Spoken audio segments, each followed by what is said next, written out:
Well, good evening once again. This was day 30 of the Biden administration. Texans are enduring a fourth night of freezing misery in the wake of a winter storm that seems to have unleashed a growing humanitarian crisis in our own country.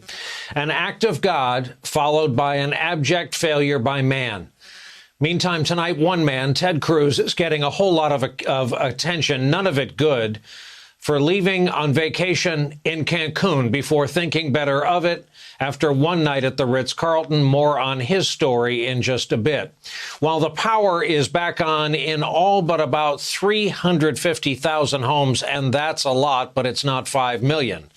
The weather has left exploded pipes, major floods. People's homes have been destroyed, while taps are dry and millions are going without running water. Food is also now in short supply. Grocery shelves, refrigerator cases are largely empty. Getting away is something most people can't do. Many highway overpasses are just closed because they're frozen. Fuel is in short supply. Gas stations running out. No one seems to have any propane. Tonight, in a great state of 30 million people are focused on their survival and their loved ones. Right now, we're really concerned about how fast the temperature is really dropping inside. It's, either you stay in your house and, you are cold and you freeze to death and you have no food. I don't know how many gas stations we went to. 5, maybe? At least.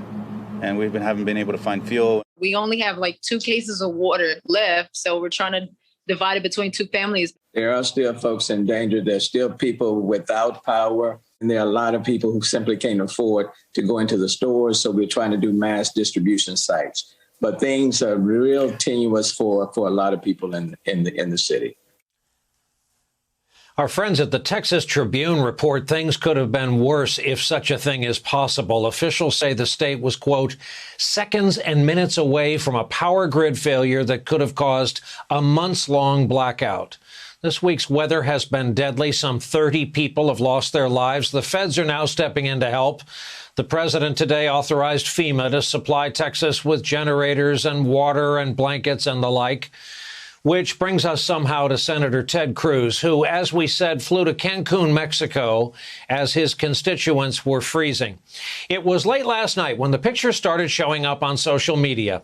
Yep, that was Ted Cruz and his family at the Houston airport. NBC News confirmed that Cruz's staff even called up Houston police officers to escort him through the airport.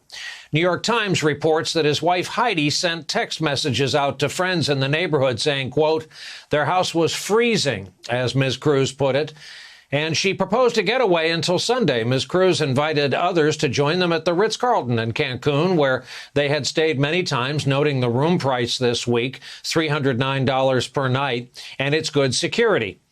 The text messages were provided to the New York Times and confirmed by a second person on the text thread who declined to be identified because of the private nature of what they shared. Amid the growing ensuing outrage, at 6 a.m. this morning, Cruz booked a new return flight from Cancun to Houston. A source telling NBC News he was initially booked on a flight returning Saturday. Upon returning home, with protesters in front of his house, a rather shell-shocked Ted Cruz admitted Cancun may not have been a great idea.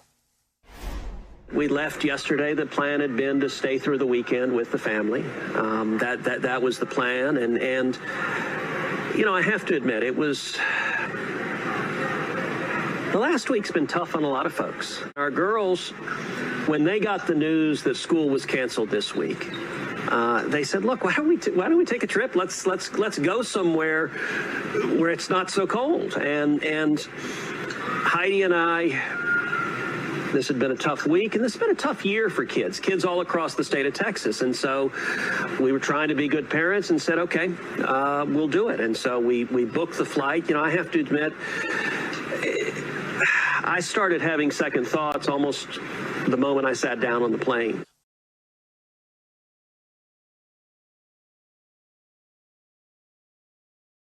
Hey, thanks for watching our YouTube channel. You should know that you can follow today's top stories and breaking news and catch up on your favorite MSNBC shows all in one place.